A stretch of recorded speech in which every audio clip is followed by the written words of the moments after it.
I'm Debra Baldwin at Botanic Wonders Nursery with Anthony, the manager. Bonsai succulents, they're so easy. Absolutely. That's why we like them. Once a week watering, super easy to make look good. Yeah, I don't do any traditional bonsai anymore because I'm just busy and don't have the time to remember to water. I need stuff that's once a week at the most. They look great. They'll go on your patio or deck. You can have a whole collection of them. This is Botanic Wonders Nursery. My business partner, Al Klein, started it, a side business 10 plus years ago. And then I came in about 6-7 years ago. The thing we had in common was that we're both very into the bonsai aspect of succulents, trying new things, deciding what works and what doesn't. The philosophy is that pretty much any cactus and succulent could be staged as a bonsai, not in the traditional sense, because technically, there's rules to actual like traditional bonsai that the leaves have to be reduced and it has to look like a tree and whatever. But we do essentially, like, here's a euphorbia. I see like a saguaro in being the shallow dish. You get that bonsai look to it. We're going to take it from nursery pot all the way to final presentation. Cool. So Cool. Anybody can feel confident that they can do it. Anybody can do this, and they look cool even with minimal pruning, minimal work. A traditional bonsai to get something like this is probably, depending on the species, minimum 10 years, possibly up to 30 plus. Trying to recreate like a little grove of trees. How do you get that to do that? Multiple cuttings together.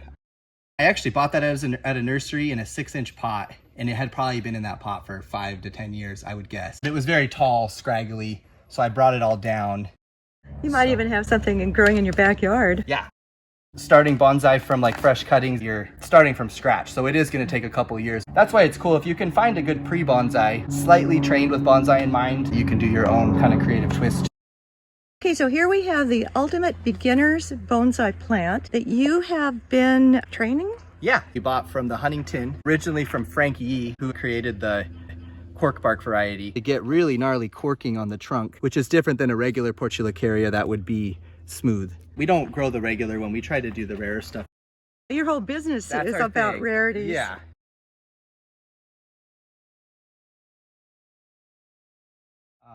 Got our top dressing. You can use any top dressing you want, obviously, but I think the black goes with the green really well. It really contrasts it. And then I've got our soil mix, which is just the mix we use in our nursery. It's 80% pumice, 20% peat, and then it has a 270-day slow release fertilizer. And it has a really high cation exchange capacity, which basically is cation. Oh, cation. Ion.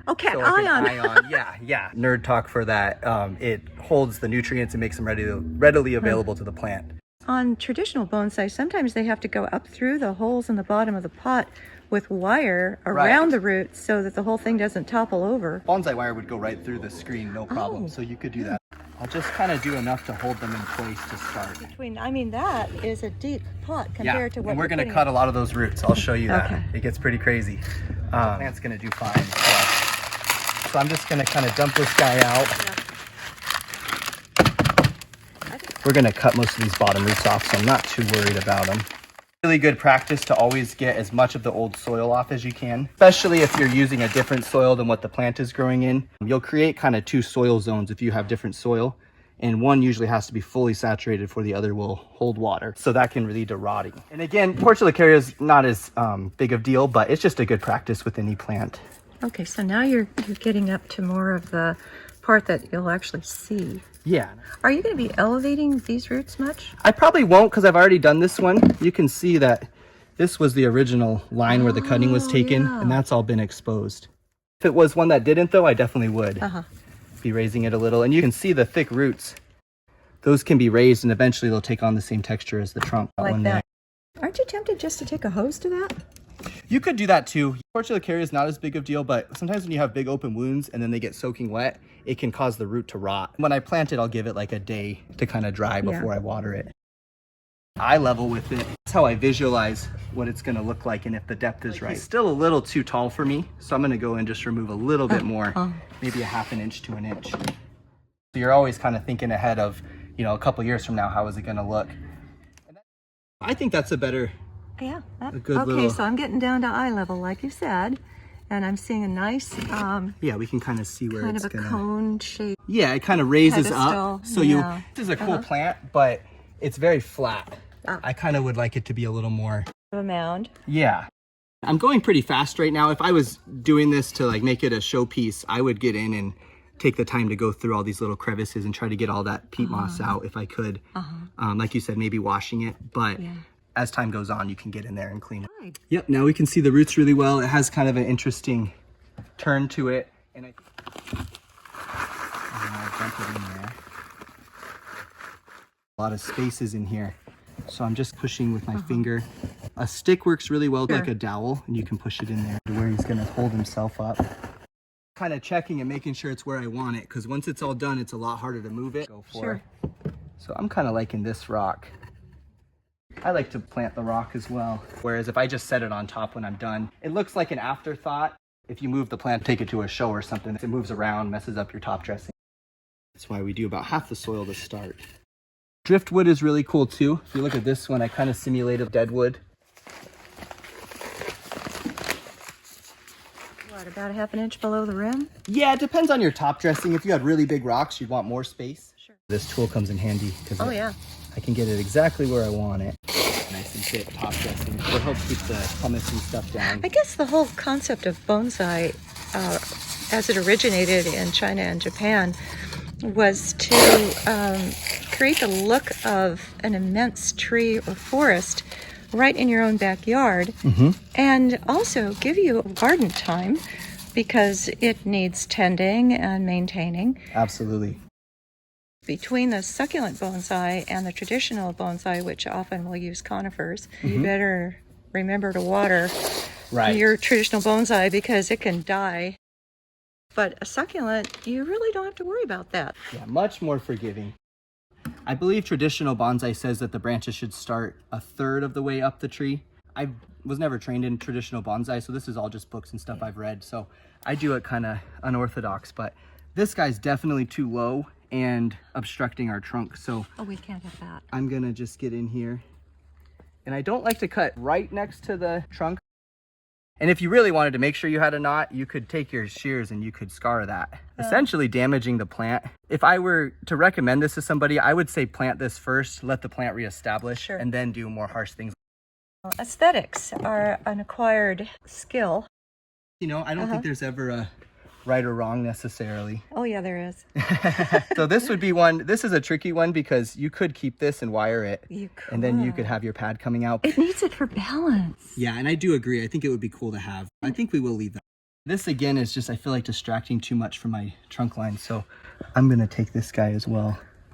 And so now you can really see the trunk. We can see where the branching, the ramification kind of starts. I'm gonna remove these inside ones. Sacrificial branch. Sacrificial. So we're gonna leave that one on because plants tend to thicken up to the lowest branch. This is gonna help as this grows and thickens, the trunk is gonna thicken up to that point. Yeah, boy, it's tempting to take it off now, huh? I know it is, and that is the tricky part about bonsai. Again, you're always thinking 2-3 years ahead of time. These are so rubbery and flexible that they do lend themselves to wiring. I haven't done a whole lot of wiring with Portulacaria, but I have heard that the way to do it is very similar to conifers, where you would do a really tight corkscrew. For pad development, I cut one here and it's split into two. You don't want downward branches. And then I'll literally just go like, right? And this one's already kind of been done. Let's see where the plant was trimmed before. This is kind of the shape. And these ones have just gotten too long. I'm gonna kind of come in and bring him back. Personally really like the just super bushy look. You definitely could go in and thin it out and you'd get more of a, you know, old tree look. But this one I was going more just for to emphasize the variegated leaves. That is a rare specimen. There are, of course, variegated Portulacaria afras. However, this one is very rare because it is not only variegated, but it's also a cork bark. Right. Hey, can I do it? Yeah, absolutely. You're gonna trust me? Debra does surgery. That one's heading down. I'll snip it off. And I'm gonna show you some of their finished bonsais here too. Kind of put some different things to show the plants we grow that we stage as bonsais. Agaves, euphorbias, Euphorbia obesa. Oh, look at that. This is my favorite for bonsai, Portulacaria decarii. That's one that Al grew from seed probably 15 plus years ago. Wow. And has been training that whole time. Look at the trunk on that. And those roots that were under the soil, when you raise them, first start off like a smooth brown, and then after a few years, they'll take the same texture as the trunk. It looks like a redwood. That's what he was kind of going for. Do people ever bring in their plants for you to repot or bonsai? Yeah, we're always happy to do that. Be sure to see my earlier video about rare succulents at Botanic Wonders featuring Al Klein. We moved from our other location over here now, so now we're wide open to the public. We have a link on our website. Make an appointment to come visit. Find additional information in the video description and on the corresponding page of my site, which includes a gallery of bonsai succulents. My goal is to inspire you to enjoy using succulents in fun and creative ways in your own garden and outdoor living spaces. Do subscribe to my channel, enjoy my past videos, and visit my ad-free site for extensive illustrated info on every aspect of succulents. I'm Debra Baldwin. Thank you for joining me.